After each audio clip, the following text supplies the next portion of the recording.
a free lunch. When you take that early pit on that first stop, if you have a fugacious first stint, keep it nice and tight and tidy, you're going to have to pay that back at some point. You're going to have a longer stint later in this race, and that's when you got to hang on to the thing. Can I throw a curveball at you as these two different strategies play out? Please. Marcus Armstrong managed to make his tyres last 85 laps with those cautions.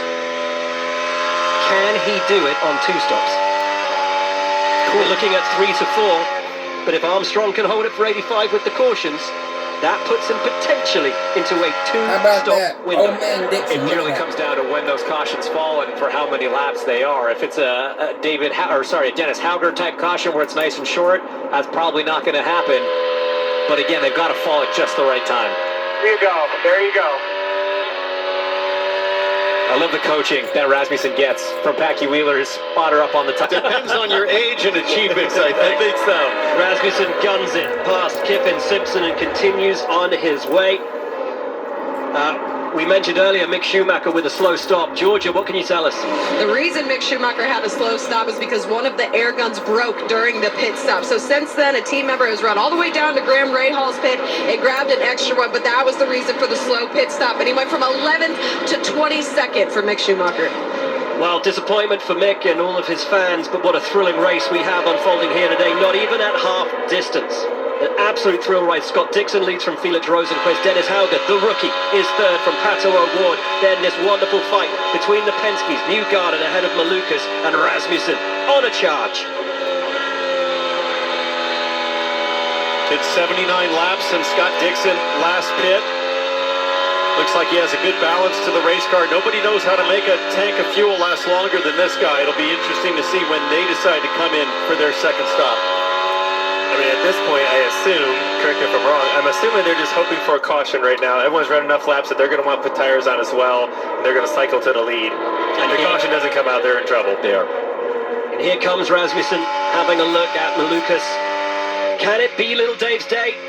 Will this be the occasion of his first victory in Indycar? Can Rasmussen make it a second short oval victory in his Indycar career? We ride on board with him. Don't go anywhere. Things are only just starting to get exciting here in Phoenix. Rasmussen, the Sultan of Sketch. You're in the void, in the draft of that car in front of you.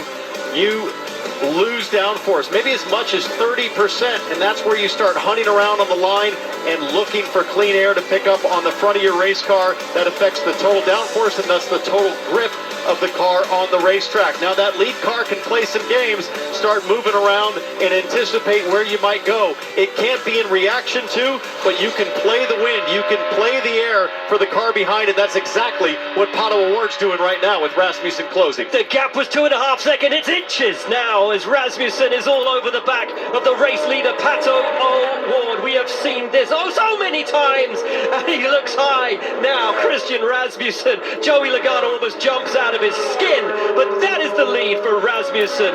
What a joy to watch him race on short ovals. Somebody should remind this kid there's 145 laps to go in this thing. He had a huge advantage over Pato. He didn't have to make it look quite so sketch, but that's just what he loves to do. Well, in fact, Bob Pockris interviewed all of the drivers and questioned them pre-season.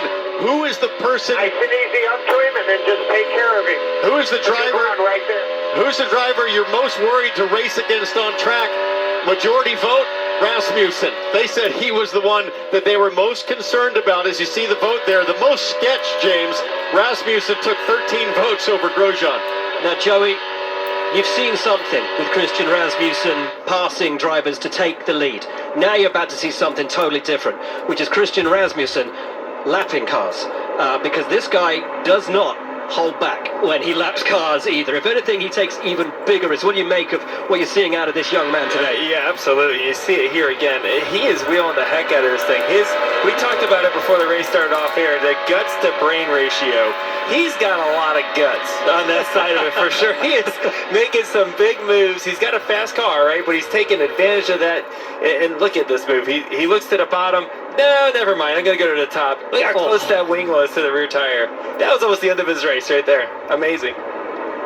I love it. Some drivers just take to oval racing, James. You just don't know what to expect. Rasmussen, a European background, he came up through the Indycar ladder system, but he has taken to ovals in Indycar like a duck to water. And here's the thing, as we get some eyes on Ned Carpenter, who's one of the ECR co-owners. He's on the radio right now to this guy. But what's so fascinating to me is you look at when he had that breakout moment in Milwaukee, how he had to drive the car. We didn't really get to see what he could do at Nashville because unfortunately he went out lap 1, turn 1. But we're seeing it again here, the next short oval.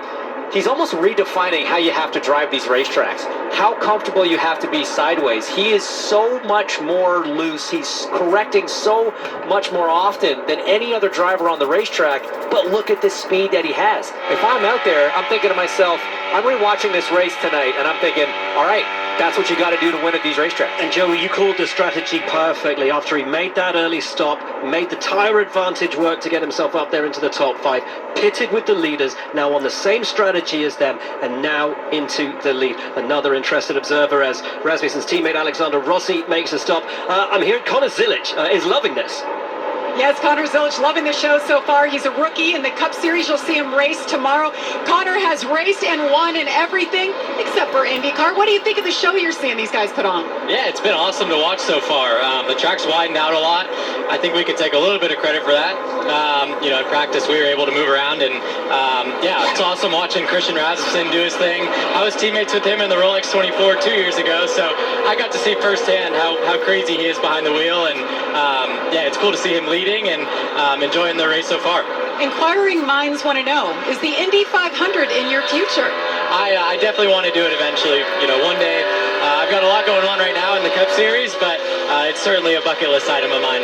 Good to see you out here. We'll see you tomorrow. Well, a lot of people want to see Connor Zilic in the Indy 500.